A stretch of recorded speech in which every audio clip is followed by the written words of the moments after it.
Well, good morning, St. Phillips. Morning. Morning, everybody. It's Friday. It's Friday. Of course, it's Friday for you. It's Thursday for us, but last day of the week, regardless, for us. So great to have you back with us today. Lot of things going on.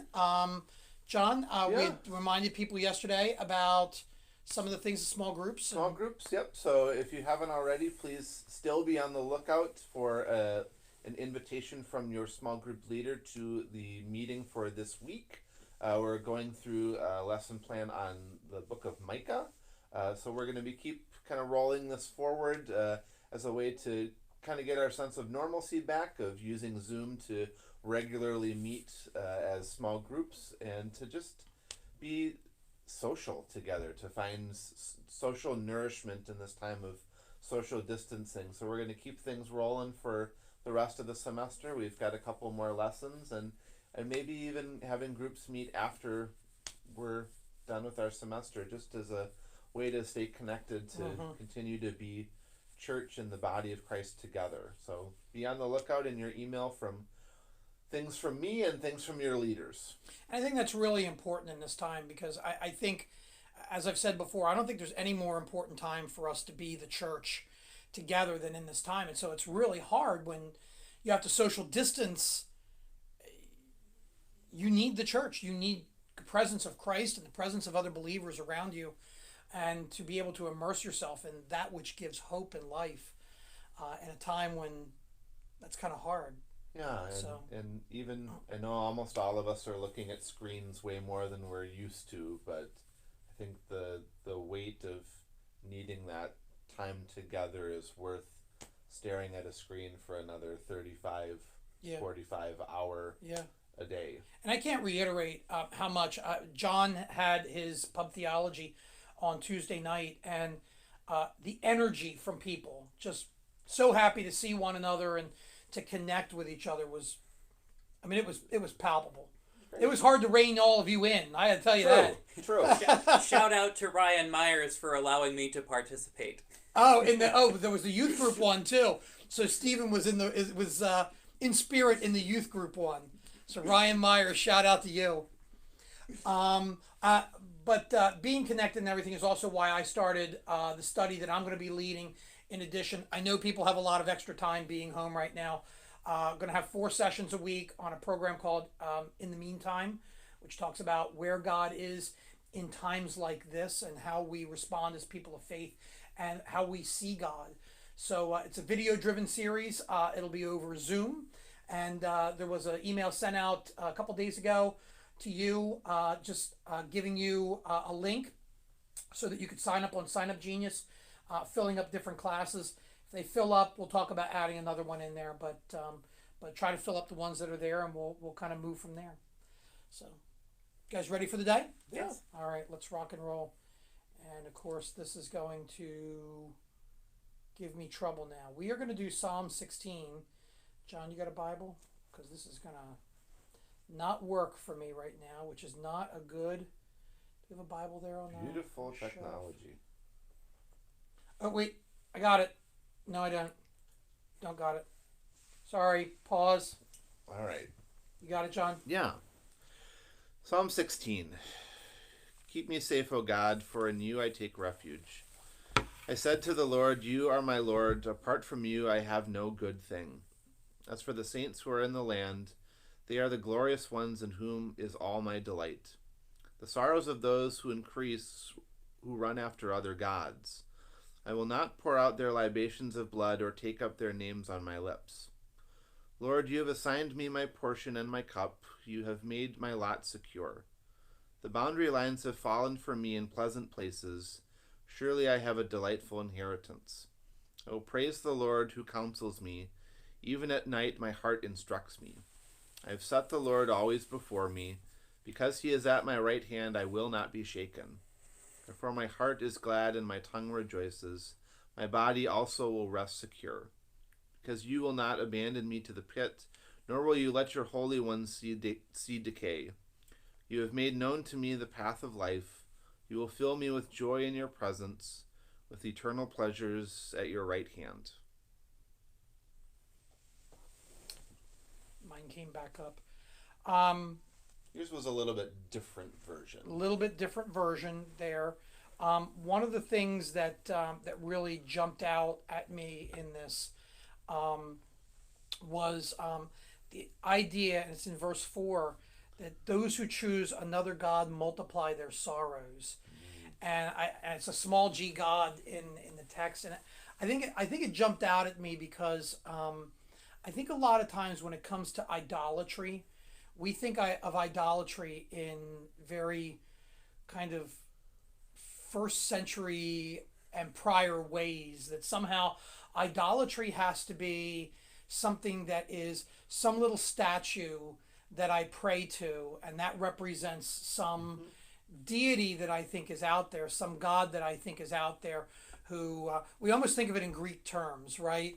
That somehow we're praying to Zeus or to Hermes. I guess Hermes wasn't really a god; he was a servant of the gods, I think. I don't know. Don't know my Greek mythology real well, but we often think of them in that way. Ra, the Egyptian god of the sun, and we think of idolatry in that way, but we forget that sometimes idolatry is something as simple as placing our faith in something other than God. Those very first 2 or 3 commandments that says you shall have no other gods before me, and somewhere in there we place other things before God, and that can be something as simple as our bank account. I've got enough money to take care of myself. I live in a good home, so I don't have to worry about shelter. I have people around me, and so therefore I won't be alone. Those are the things we build up around ourselves. I think what makes this time so difficult for us that we're living in right now is that a lot of those gods that I included, that I know that we kind of surround ourselves with and make ourselves feel good and stable and okay, they're shaken. The health around us, health can be a god. Good health can be a god. Health gets shaken. Stability in our jobs gets shaken. At least long-term stability. Most of us are kind of saying we got a job for now, but how it goes, we'll wait and see. The stability there gets a little bit shaken, and that shakes the foundation we've built, right? And that's when we start looking to God, going, "Hey, where you been? I thought you were there, blessing me with all these little gods," and we begin to have to recompute and recalculate. The psalm continues with this idea of boundaries, and even with the boundaries I am blessed. And so to me, that whole leveling of our social status or our economic status or whatever, our health status, whatever God we've placed, the boundaries are still there, and that God has laid out for us. And even with those boundaries, even in this time, we are still blessed. Yeah.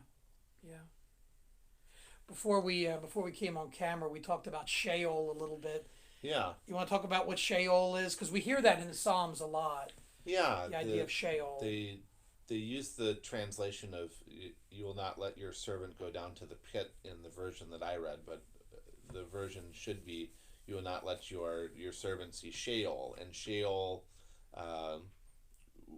as we've gone through history, the Sheol and Hades kind of have the same, become synonyms of one another, but it's really this place of darkness where the spirits of the dead go, where it's a place devoid 100% of life. And I wonder if we've been feeling that I've been curious about, is this what the psalmist feels like when I'm in my social distancing and I've been sitting on my couch for the 13th hour straight? Yeah. Is this what an absence of life feels like?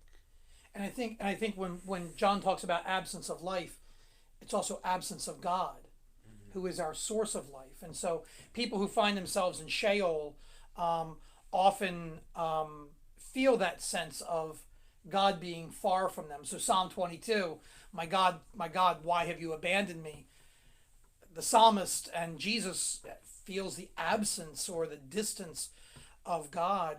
I know we were also talking about how sometimes that area outside of the city walls in Jesus' time, where the lepers went and where those who were unclean and weren't allowed to be among other people, they talked about that area as well as Sheol or as the pit, far from God, which made who Jesus was so special to them because he was able to reach out and touch them in ways that Sheol had not allowed them. So, yeah, John, I think, I don't know if you want to say more. I mean, I think we do feel in this time like maybe we are in our own little Sheol here. I actually kind of wanted to go back to where you Okay, started yeah, with go ahead. idolatry. I remember having a conversation, and I think it was in kind of as our leaders meeting wrapped up with somebody. COVID-19 is not God.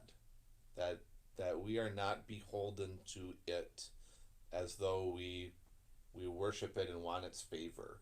And really, the psalmist talks about, those who seek other gods multiply their worry. Do we make idolatry out of the things that we worry about? Is there a way to, is worrying the same as worshiping, just with a negative connotation to it? And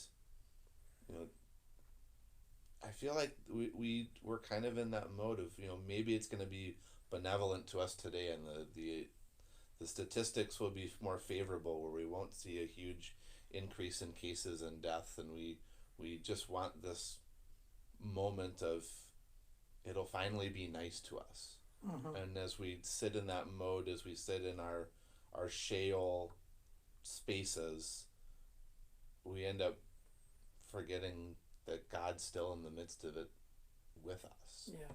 Where worrying takes over that trust piece, that we're not alone, we're not doing this by ourselves, where God is exactly where we are in that space.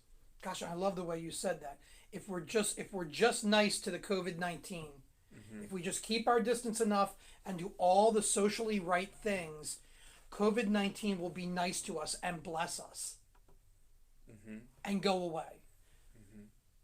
It's all worship language. It's all idolatry language versus, in the midst of COVID-19, God, protect me, O God, for in you I take refuge. I say to the Lord, you are my Lord. I have no good apart from you. And in that too, there's this sense of despair, right? If you're putting the efforts into COVID-19 and that worship language, like you said, despair is the absence of God. Dis meaning separate from, and pair, if we're going to break that down, connected together. Separated from God is that sense of despair. So yeah, that's great stuff. Great stuff. So we have a God. We take refuge in Him, and I hope that keeps you today, tomorrow, each day. We'll be back for worship on Sunday, bright and early. You can get the link from the email and worship with us. John will have a great sermon for us to give us words and hope for the week. Yeah. So beautiful music from Stephen, and just to lighten our souls. Good hymns this week. good hymns. Good hymns this week. So it'll be great. It'll be great. You good? We're good. We hope you all are good. Be blessed. Be at peace. We'll see you guys soon. Take care. Take care.